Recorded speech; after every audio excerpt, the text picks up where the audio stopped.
Baik, untuk mengetahui keadaan cuaca semasa anda boleh menggunakan cara mudah dengan muat turun aplikasi My Cuaca ke telefon pintar anda melalui Google Play atau App Store. Baik, kita mulakan hebahan pertama dengan berita viral.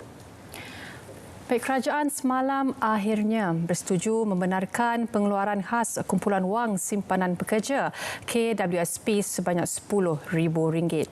Perdana Menteri Datuk Seri Ismail Sabri Yaakob berkata perkara itu merupakan keputusan yang sukar kerana ia melibatkan simpanan hari tua rakyat. Bagaimanapun, katanya pengeluaran khas itu adalah jalan tengah dalam mengimbangi antara keperluan mendesak hari ini dan simpanan masa hadapan. Tambahnya, walaupun kerajaan memberikan kebenaran untuk pengeluaran khas KWSP ini, namun beliau merayu kepada para pencarum supaya mengekalkan simpanan mereka kecuali keadaan benar-benar mendesak. Baik, siasatan kes berhubung penerimaan dana yang dikaitkan dengan One Malaysia Development Berhad dalam akaun bank milik Datuk Dr. Taufik Aiman di Singapura masih lagi dijalankan. Menurut Pengarah Jabatan Siasatan Jenayah Komersial PDRM, Datuk Muhammad Kamarudin Makdin, dalam kenyataannya semalam siasatan tersebut melibatkan keterangan di Malaysia dan juga Singapura, di mana Singapura telah memberikan kerjasama dengan berkongsi maklumat secara on intelligence basis kepada pegawai penyiasat Jabatan Siasatan Jenayah Komersial.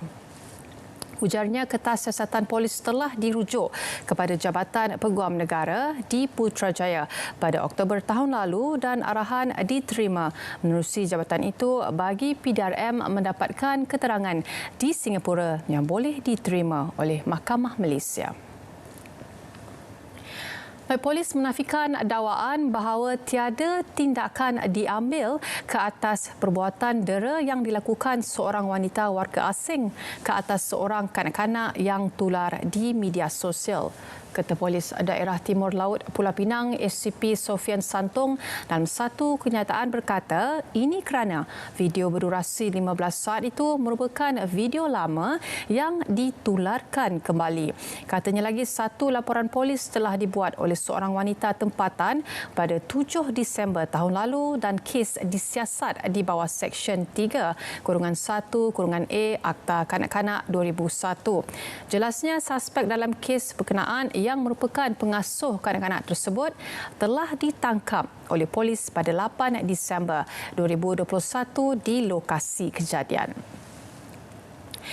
Baik, Jabatan Perikanan DOF mengesahkan tiada identifikasi porsin ataupun DNA babi dikesan pada sampel gegeleng sotong sejuk beku seperti yang ditularkan di media sosial.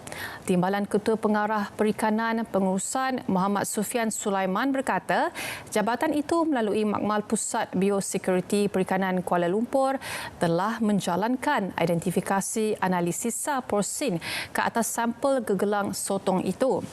Beliau berkata hasil ujian tersebut akan dihantar kepada Jabatan Kemajuan Islam Malaysia JAKIM untuk tindakan lanjut. Muhammad Sufian berkata pusat biosecurity berkenaan adalah badan yang bertanggungjawab dalam memastikan keselamatan dan kualiti makanan sumber laut bagi kegunaan oleh pengguna Malaysia. Baik, kapal Tentera Laut Diraja Malaysia TLDM KD Chris dari Skuadron Littoral Mission Ship LMS ke-11 berjaya mengekang cubaan pencerobohan 12 buah bot nelayan asing BNA dari memasuki perairan negara berhampiran Pulau Perak sekitar 5 petang semalam. Markas Pemerintahan Armada Barat dalam satu kenyataan menjelaskan penyaluran maklumat yang pantas telah mengatur gerak aset yang berhampiran untuk ke lokasi pengesahan awal BNA tersebut di sekitar perairan tenggara Pulau Perak. Katanya KD Keris mempamerkan kecekapan menerusi menerusi tindakan pengusiran ke atas 5 buah BNA di lapangan serta kekal membayangi BNA tersebut sehingga keluar meninggalkan sempadan perairan negara. Tambah kenyataan itu lagi, baki 7 buah BNA yang dilaporkan pula dipercayai meninggalkan perairan setelah menyedari kehadiran aset pertahanan maritim negara. Baik, cadangan pertukaran tarikh Hari Seniman Negara kepada 22 Mac telah diteliti dan diambil maklum balas dari pelbagai persatuan dan pertubuhan berkaitan.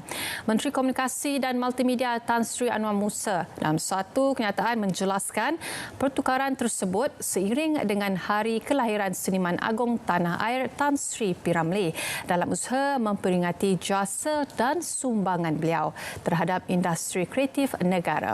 Selain itu, katanya ia turut bertujuan mengangkat karya-karya Allahyarham Tan Sri P. Ramlee yang bukan sahaja berjaya melahirkan lebih ramai tokoh dan pakar industri kreatif, malah memperkenalkan Malaysia di mata dunia. Anwar menambah, Hari Seniman Negara juga disambut untuk meningkatkan kesedaran masyarakat terhadap peranan seni budaya dalam mewujudkan masyarakat Malaysia yang memiliki jati diri. Baik, berikut adalah langkah bagi fasa peralihan endemik bagi pengembara yang tidak divaksin bermula 1 April depan. Dan untuk makluman orang ramai, pengembara yang memasuki Malaysia tetapi tidak mendapat vaksinasi lengkap atau tidak menerima vaksinasi perlu menjalani kuarantin selama 5 hari. Selesai sahaja menjalani kuarantin, mereka perlu patuh pada syarat-syarat yang ditetapkan, antaranya tidak makan atau jalani aktiviti dine-in di restoran. Selain itu, bagi kanak-kanak dan remaja yang berusia 17 tahun ke bawah tidak mengira status vaksinasi, mereka tidak perlu menjalani kuarantin namun perlu melakukan ujian COVID-19 RT antigen dalam masa 24 jam selepas ketibaan.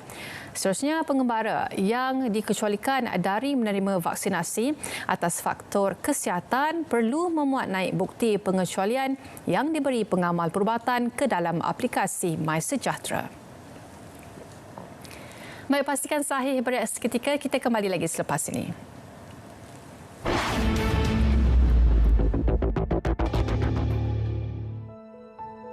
Malaysia berada di urutan ke-13 dari 122 buah negara dalam indeks pemilihan COVID-19 Nikkei Asia. Program imunisasi COVID-19 kebangsaan telah berjaya mencapai liputan vaksinasi lengkap sehingga 98% populasi dewasa.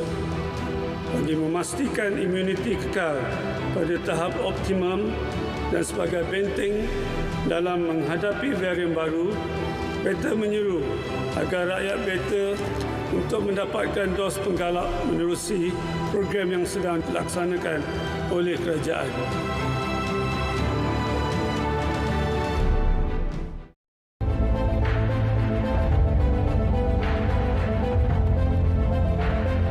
Keikhlasan adalah satu perkataan yang saya pandukan. Saya memang percaya bahawa kita kena menjalankan semua hal seharian dengan ikhlas.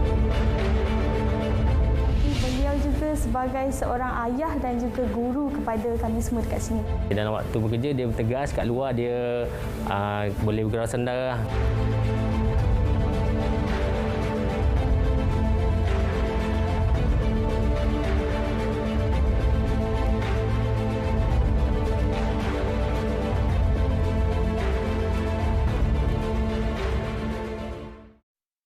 Minda manusia dalam dunia komunikasi, dia mudah lupa pada lazim. Semua stesen televisyen, kerajaan dan swasta, 70 stesen yang dilesenkan. Semua media, termasuk media milik kerajaan ataupun tidak, semua media cetak, semua media elektronik dan sebagainya harus mempunyai peranan untuk menyemarakkan falsafah pengurusan dan pentadbiran negara. Ia tidak boleh jadi hak eksklusif orang politik semata-mata kerana kesejahteraan itu adalah milik semua untuk semua.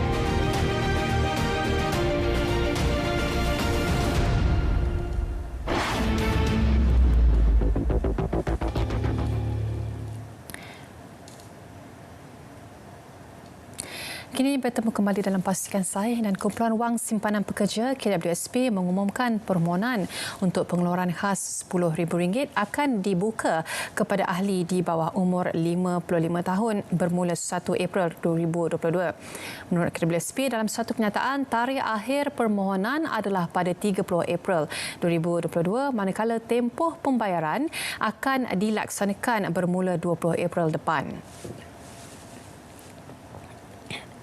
Kerajaan mendengar, mengkaji dan meneliti permintaan daripada semua pihak untuk pengeluaran caruman KWSP.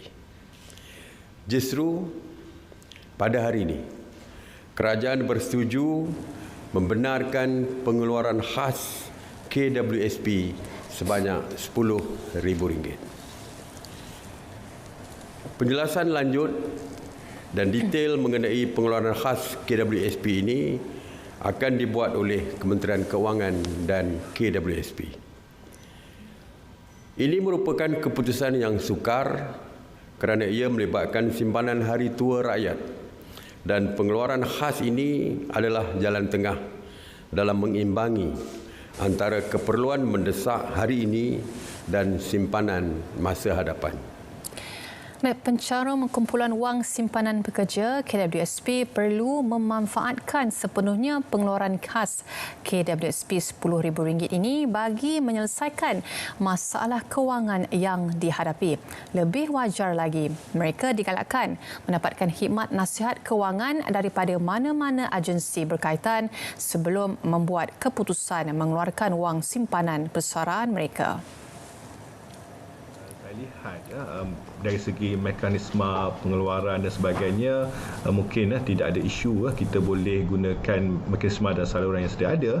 Namun penambahbaikan saya fikirkan mungkin kita boleh lakukan untuk kali ini adalah pencarum yang ingin mengeluarkan wang tersebut haruslah diberi ruang untuk dibimbing ataupun diberi khidmat nasihat oleh pegawai KWSP ataupun mana-mana agensi kerajaan lain seperti AKPK supaya wang caruman yang dikeluarkan itu dapat dimanfaatkan sepenuhnya dan mampu membantu mereka menangani isu-isu kewangan yang dihadapi sekarang dan tidak menjadi sia-sia kerana telah disalahguna ataupun diambil kesempatan oleh pihak yang lain.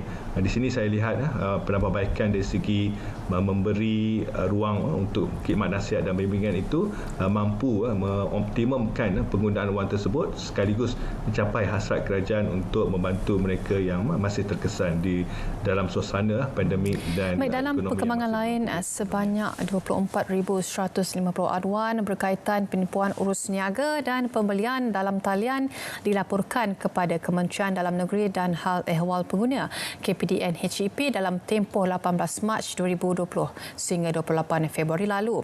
Menterinya Datuk Seri Alexander Nantalinggi berkata, trend terkini menyaksikan transaksi pembelian secara dalam talian mencatatkan aduan tertinggi iaitu 36.45% daripada jumlah keseluruhan diterima pihaknya.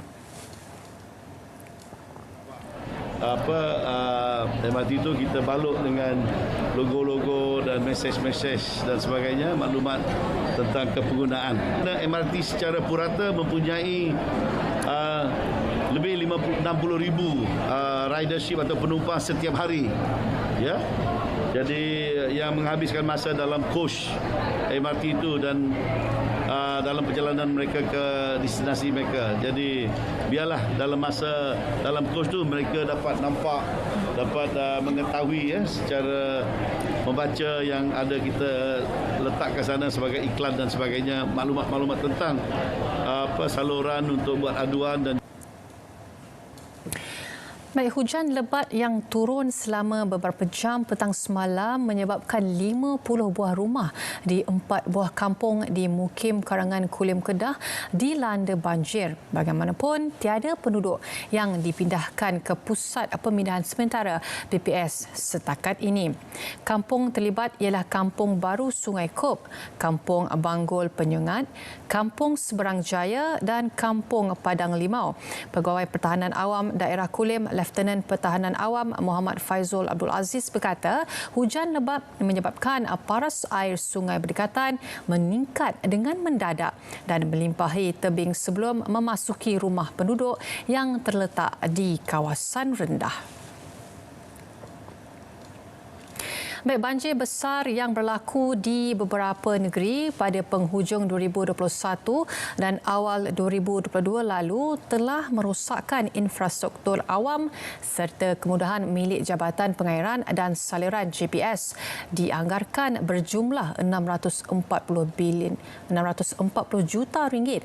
Timbalan Menteri Alam Sekitar dan Air Datuk Mansur Othman berkata kementeriannya telah menyelaras semula diperuntukkan dalam sedia ada bagi memastikan kerja-kerja pasca banjir dapat segera dilaksanakan.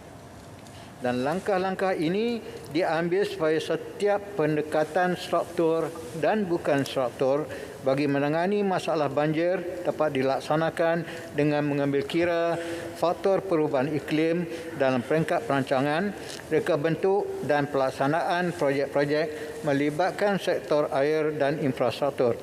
Dan perincian ini bagi jangka masa pendek dan juga masa panjang telah diumumkan oleh Yang Berhormat Menteri KASA dalam mesyuarat khas Parlimen berkaitan banjir dan pasca banjir yang penjelasan bantuan dan penanganan jangka panjang pengurusan banjir pada tahun 20 hari bulan Januari tahun 2022 yang baru-baru ini.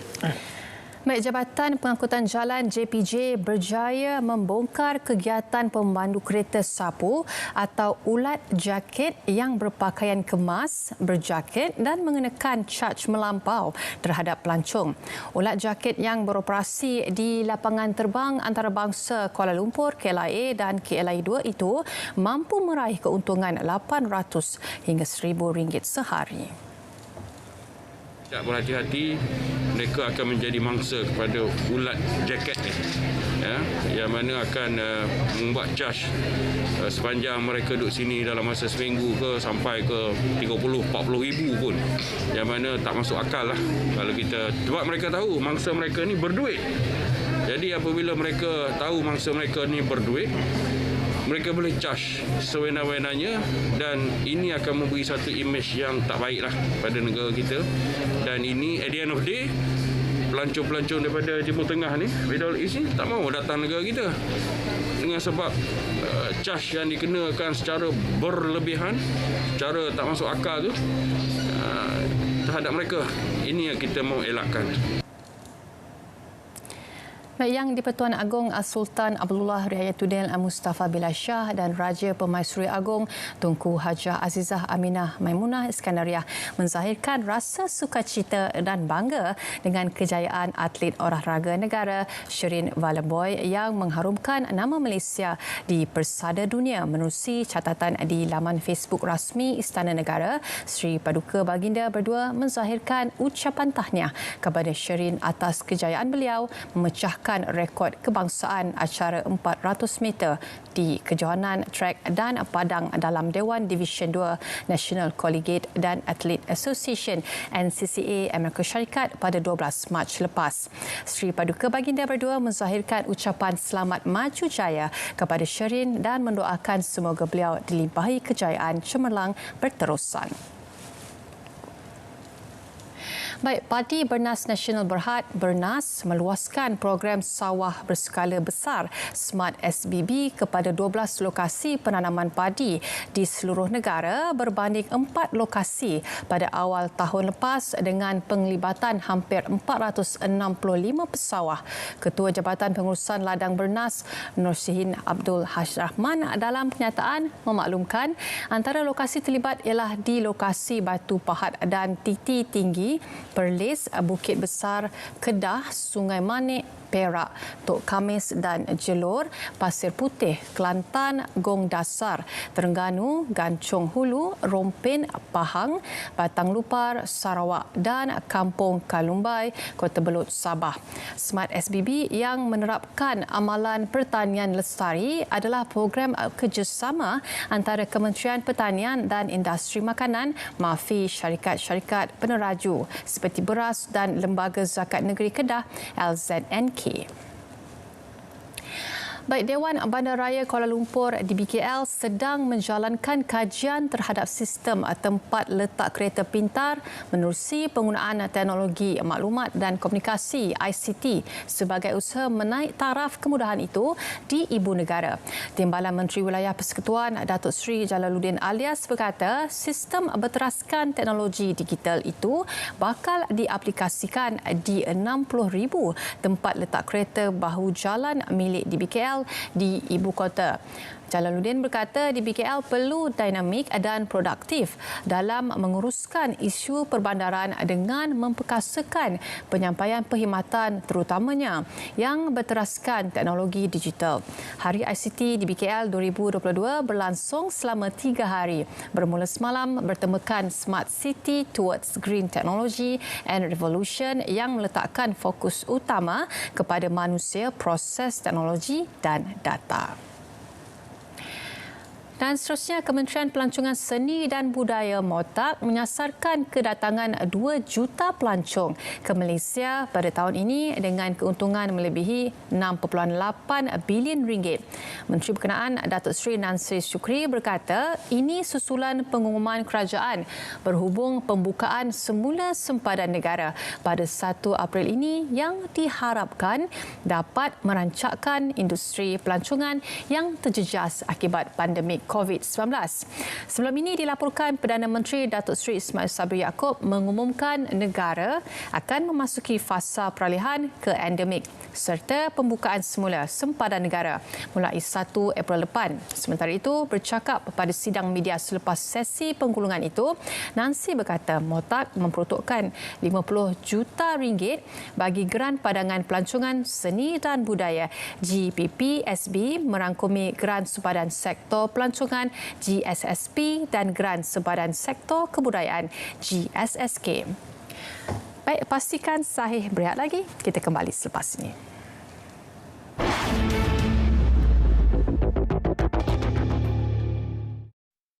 Siren amaran awal banjir ialah sistem pengesan kenaikan aras air secara automatik.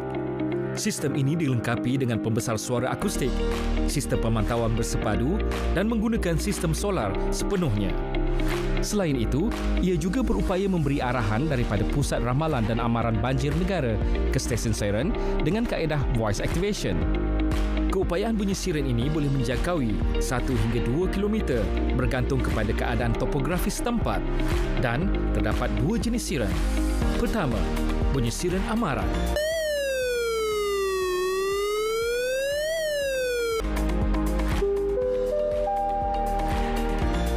Amaran. Air sungai telah melebihi aras amaran. Semboyannya kedengaran apabila air sungai melepasi aras amaran dan penduduk diminta bersiap sedia untuk berpindah. Kedua, bunyi siren bahaya.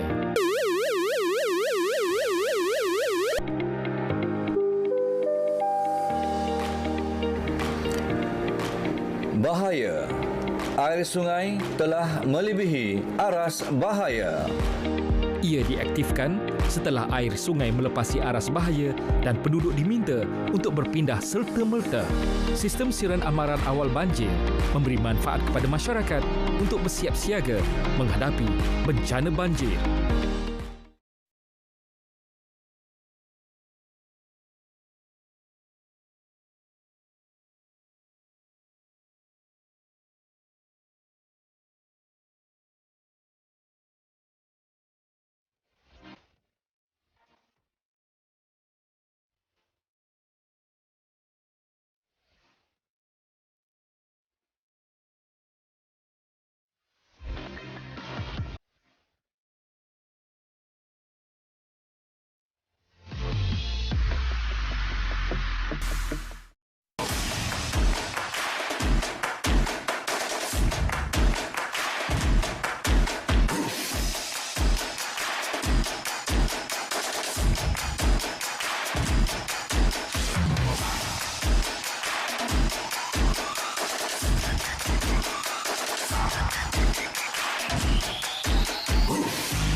Baik, kita bertemu kembali dalam Pastikan Sahih dan seterusnya adalah hebahan aktiviti yang akan dilakukan dalam waktu yang terdekat. Yang pertama adalah mengenai sistem ETT mulai 1 April 2022 dan jenis bayaran cukai pendapatan yang terlibat bagi sistem ETT. Yang pertama adalah cukai pendapatan petroleum, kompaun, seniman kembara, cukai pengasangan melibatkan satu penerima sahaja, CKHT iaitu pegangan cukai 3% oleh pemeroleh Seksyen 21B. Dan seterusnya, DSA 2022 17 Defence Services Asia Exhibition and Conference dengan kerjasama NAT SEC Asia 2022 yang akan dimulakan pada 28 hingga 31 Mac 2022, Malaysia International Trade and Exhibition Centre, MITEC, Kuala Lumpur. Baik, tinjauan soal selidik orang awam terhadap YB Menteri di Jabatan Perdana Menteri Hal Ehwal Agama dan agensi-agensi agama dalam program Jangka Sederhana iaitu daripada Januari hingga Jun tahun 2022 Aspirasi Keluarga Malaysia AKM Ahli Jemaah Menteri. Sila lawati ke pautan yang tertera. Baik, ini adalah mengenai Karnival Belia dan Sukan 2022, 19 dan 20 Mac 2022. Jangan lupa untuk rebut cabutan bertuah iaitu sebanyak 7 buah motosikal dan banyak lagi hadiah akan disediakan untuk anda. Baik, ini adalah daripada Puspanita Cawangan KPT, jualan mesra aspirasi Puspanita Cawangan Kementerian Pengajian Tinggi di lobi KPT dari 9 pagi hingga 3 petang bermula 1 April 2022. Ini adalah juga anjuran Biro Keusahawanan dan Kepenggunaan. Jom bersama sertai.